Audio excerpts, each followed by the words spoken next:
Hello, welcome to Irish Lamb Stew with Roux. They won't all rhyme, trust me.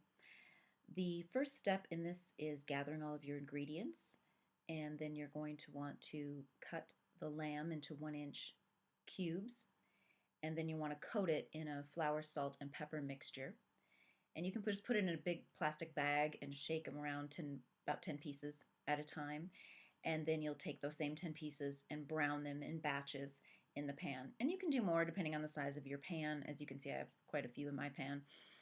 But you remove them once they're browned with a slotted spoon, set them all aside, and then I deglaze the pan with a little wine to get the brown bits, kind of add flavor to the sauce. And then you can put the lamb back in. You're going to add your water and tomato sauce and parsley and thyme. I like to use fresh herbs, and it's real easy to remove the thyme from the stems. Just slide your fingers down like this example, and you can put the whole leaves in. You don't need to chop those again. They're perfect just the way they are. If at any point you want step-by-step instructions, you can just head over to my website. Well, the lamb is cooking for about 45 minutes on a low simmer. You can go ahead and prep the vegetables. I like to use a lot of vegetables, and I made a double recipe, so the ingredients that you see in the photos are twice as much as you actually need for the ingredient list in this video.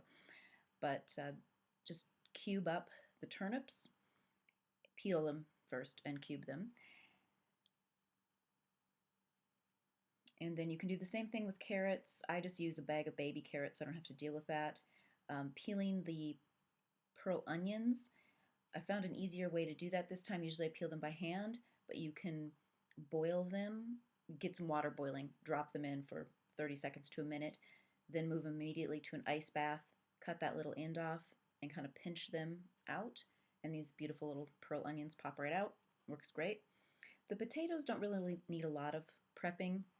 You can scrub them, and then I like to peel a little peel around the middle, as you can see in the picture here, just to kind of add some character. They're small, new red potatoes, so they cook whole real easily, adds a nice texture to the stew. That's how they look once they've been prepped. Once the lamb is finished, takes about 45 minutes, then you add into that lamb pot the carrots and turnips first, about 15 minutes. Then you add the potatoes and the onions, give it about 30 minutes.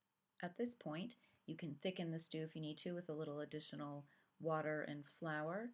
You can also add the frozen peas and a little bit of chopped mint for flavor, and then I like to serve it with some crusty bread and a big spoon.